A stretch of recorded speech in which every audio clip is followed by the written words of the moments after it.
Good morning మిత్రమా అందరికీ. ఏంటి నేను చెప్పదలుచుకున్న అంశం ఏంటి అనంటే, ఎప్పుడైనా మిత్రమా మేజర్‌గా మీరు చదివేటటువంటి విధానంలో టెక్నిక్‌గా ఆలోచించండి. అంటే ప్రణాళికబద్ధంగా ఓకే. మీరు మాక్సిమం అందరం చదువుతుంటాం కానీ దాన్ని టెక్నిక్‌గా గుర్తుపెట్టుకోవడానికి ప్రయత్నం చేయండి. ఎదుటి వ్యక్తిని మనము పడగొట్టాలి అనంటే దాంట్లో మనం టెక్నిక్‌గా ఆలోచించాలి. వ్యూహాత్మకంగా ఆలోచించాలి. ఆ విధానంలోకి రండి మిత్రమా. మీరొక్కసారి మన ప్రతి వీడియోను చూస్తూ రండి మిత్రమా. మీకు ఆ విధానం అర్థమవుతుంది. మీరు రాసే విధానంలో, చదివే విధానంలో ఖచ్చితంగా మీలో మార్పు కనిపిస్తుంది. ఆ విధంగా ముందుకు రావడానికి ప్రయత్నం చేయండి మిత్రమా. ఈరోజు మన అంశం ఏంటి అనంటే మొత్తంగా టెక్నిక్‌గా చదవడానికి ప్రయత్నం చేయండి మిత్రమా. నువ్వెంత చదివావన్నది కాదు, నీకు ఎంత గుర్తుందన్నదే ఇంపార్టెంట్. నోట్ బుక్‌లోకి వచ్చినది కాదురా, నోట్లోకి వచ్చినదే నీ నీ చదువు అనేటటువంటి విషయాన్ని గుర్తుపెట్టుకోండి మిత్రమా. నోట్ బుక్‌లో ఉన్నది కాదు, నోట్‌లో ఉన్నదే నీ చదువు. నీకొచ్చిన తెలివి అనేటటువంటి విషయాన్ని గుర్తుపెట్టుకొని ముందుకు రండి మిత్రమా. రైట్. సో చూస్తే ఓవార్డ్ గార్డెనర్ బహుళ ప్రజ్ఞా సిద్ధాంతము, మల్టిపుల్ ఇంటెలిజెన్స్ థియరీ. మరి ప్రజ్ఞ అంటే ఏంటో చూద్దాం మిత్రమా. లక్ష్య సాధన వైపు పయానించడానికి వ్యక్తి తగిన విధంగా తన ప్రవర్తనను మార్చుకోగలగడమే ప్రజ్ఞ అని చెప్పాడు గార్డినర్ గారు. మరి ఈ సిద్ధాంతం ద్వారా మనకేం చెప్పాడు అని అంటే, పిల్లలలో ఎన్నో రకాల సామర్థ్యాలు ఉంటాయి, ఎన్నో రకాల ప్రజ్ఞలు ఉంటాయి.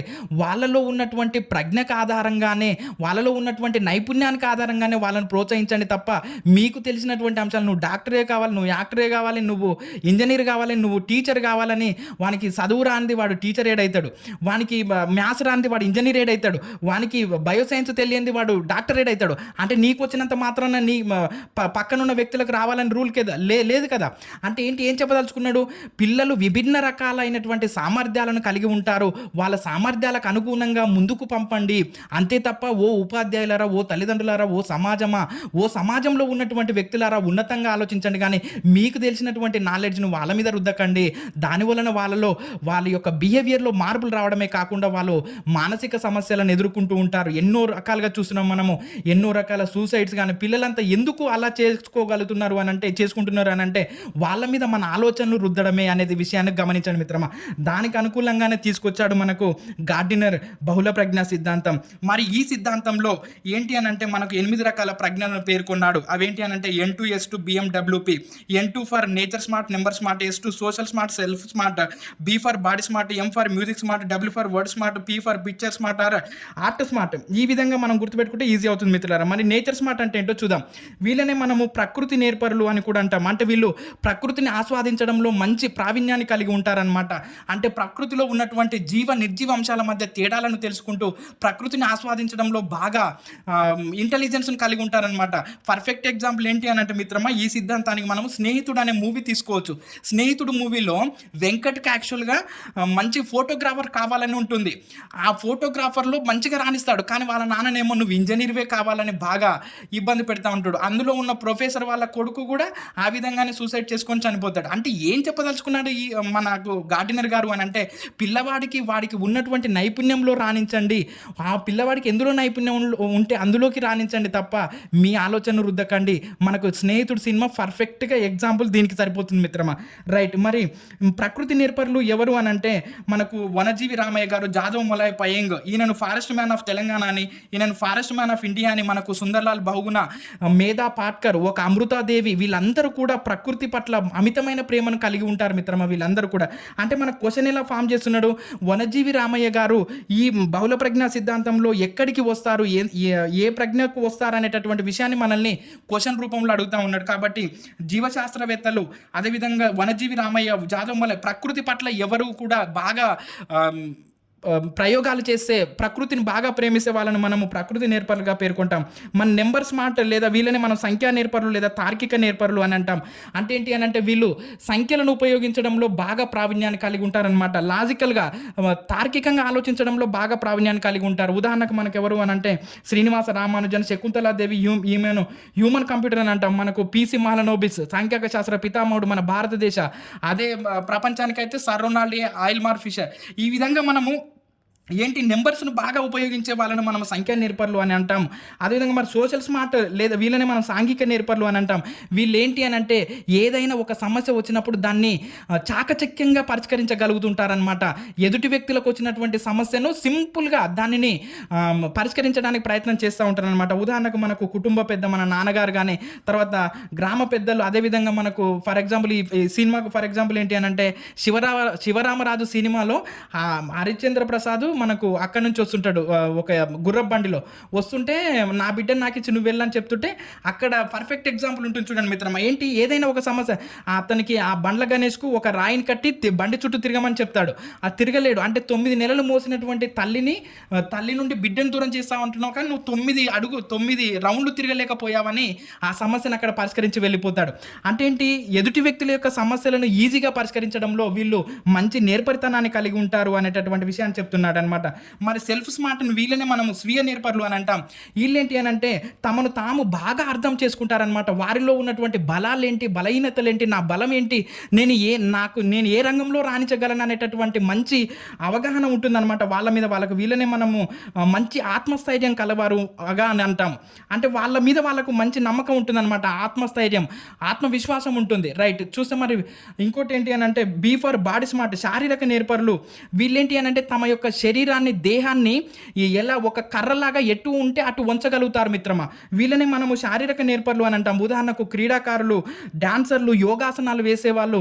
ఫర్ ఎగ్జాంపుల్ చూడండి, మనకు విరాట్ కోహ్లీ చిరుతపులి కంటే కూడా వేగంగా పరిగెడుతున్నాడు, అంత వేగంగా పరిగెడుతూ ఉంటాడు. తర్వాత మనకు ఇప్పుడు రామ్దేవ్ బాబా కానీ, అదేవిధంగా మనకు క్రీడాకారులు అందరూ కూడా, డాన్సర్లు, యోగాసనాలు వేసే వాళ్ళందరూ కూడా మనము శారీరక నేర్పరుల కిందకి తీసుకుంటాం. మరి మ్యూజిక్ స్మార్ట్ వీళ్ళని మనం సంగీత నేర్పరులు అని అంటాం. వీళ్ళు రాగం, శృతి, లయల మధ్య మంచి భేదాన్ని కనుక్కొని మంచి మ్యూజిక్ను సృష్టించడంలో మంచి గొప్పగా రాణిస్తుంటారనమాట. ఉదాహరణకి ఏంటి అని అంటే మనకు Devi Sri Prasad, A R Rahman, S P Balasubrahmanyam, M M Keeravani వీళ్ళందరూ కూడా ఏంటి అని అంటే ఒక మ్యూజిక్ను మంచిగా రాణించడంలో గొప్ప ప్రావీణ్యాన్ని కలిగి ఉంటారనేటటువంటి విషయాన్ని చెప్తా ఉన్నాడు అనమాట. మరి ఎందుకు సార్ మనకి ఈ సిద్ధాంతం చెప్తున్నాడు ఇతను అని అంటే, ఇగో ఇప్పుడు ఎంఎం కీరవాణి చదువు అంటే ఇక్కడ చదువుకున్నాడు, చదువుతో పాటుగా ఎక్కడ రాణించాడు, మ్యూజిక్ రంగంలో రాణించాడు. ఇప్పుడు ఆయనకు గొప్ప నిన్న మన ఆస్కర్ లెవెల్ కూడా వెళ్ళాడు.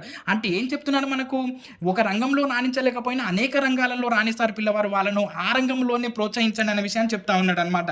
మరి వర్డ్ స్మార్ట్ వీళ్ళనే మనం పద నేర్పరులు లేదా పుస్తక నేర్పరులు అని అంటాం. వీళ్ళు పదాలు కానీ వాక్యాలు కానీ ఉపయోగించడంలో మంచి నేర్పరితనం కలిగి ఉంటారు.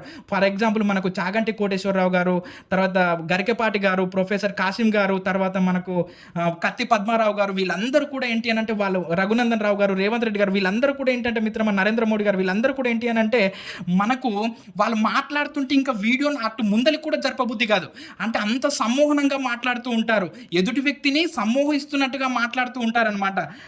ఆ విధంగా మనకు కవులు, కళాకారులు, ప్రవచనకారులు, ఉపన్యాసకారులు వీళ్ళందరూ కూడా మనకు పద నేర్పరులు, అంటే పదాలను ఉపయోగించడంలో మంచి నేర్పరితనాన్ని కలిగి ఉంటారు.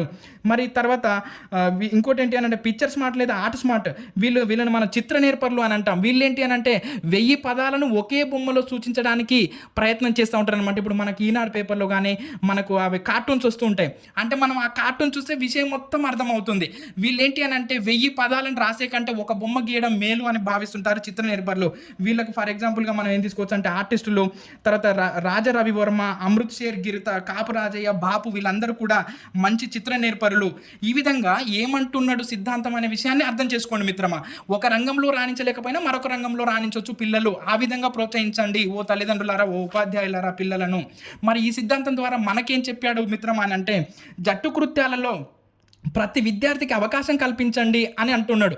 అంటే మనం ఏం చేస్తామనంటే క్లాస్ రూమ్లో ఒక 7గురికో 5గురికో కలిపి ఒక ఇస్తాం ప్రాజెక్ట్ ఇచ్చి, దీనికి మీకు పలానా ప్రవీణ్ మీకు నాయకత్వం వహిస్తాడు, పలానా శ్రీకాంత్ మీకు నాయకత్వం వహిస్తాడని చెప్తాడు. మరి ఇంకా వాళ్ళతో చేయించుకోండి సార్, ఇంకా మేమెందుకు అని వెనుక ఉన్న పిల్లలు వాళ్ళలో ఉన్నా లేకున్నా చెప్తూనే ఉంటారనమాట. అంటే ఏంటి, వాళ్ళలో ఒక భావన కలుగుతుంది. అంటే జట్టులో ఉన్నటువంటి ప్రతి పిల్లవాడికి సమాన ప్రాధాన్యం కల్పించండి ఆ ప్రాజెక్టు గురించి చెప్పడానికి, అలా మీరే డిసైడ్ చేయకండి అనే విషయాన్ని చెప్తా ఉన్నాడు. అదేవిధంగా పిల్లలకు వారి పరిజ్ఞానం మేరకు స్పందించేందుకు అవకాశం కల్పించాలి.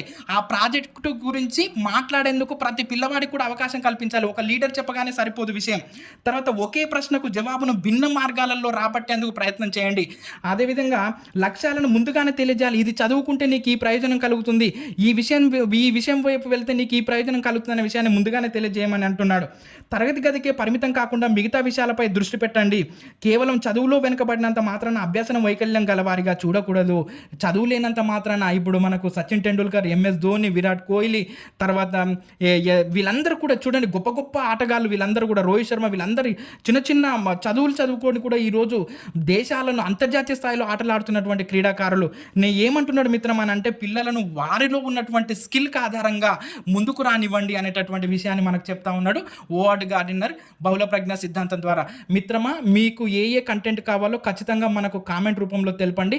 అందరూ పిఐ అడుగుతున్నారు, సైకాలజీ అడుగుతున్నారు. నేను అందుకే వీటి మీదనే ఎక్కువ ఫోకస్ పెట్టాను. ఇంకొక మిత్రులు వచ్చేసి మనకు సోషల్ మెథడాలజీ సిలబస్ మీద ఒక వీడియో చేయమన్నారు, అదేవిధంగా మ్యాథ్స్ మీద చేయమన్నారు. కంపల్సరీ మీకు మీరు పెట్టినటువంటి కంటెంట్కి ఆధారంగానే, కామెంట్కి ఆధారంగానే నేను ముందుకు వెళ్తాను మిత్రమా. ఖచ్చితంగా మన ఛానల్ సబ్స్క్రైబ్ చేసుకోండి, లైక్ చేయండి, షేర్ చేయండి మిత్రమా, మర్చిపోకండి.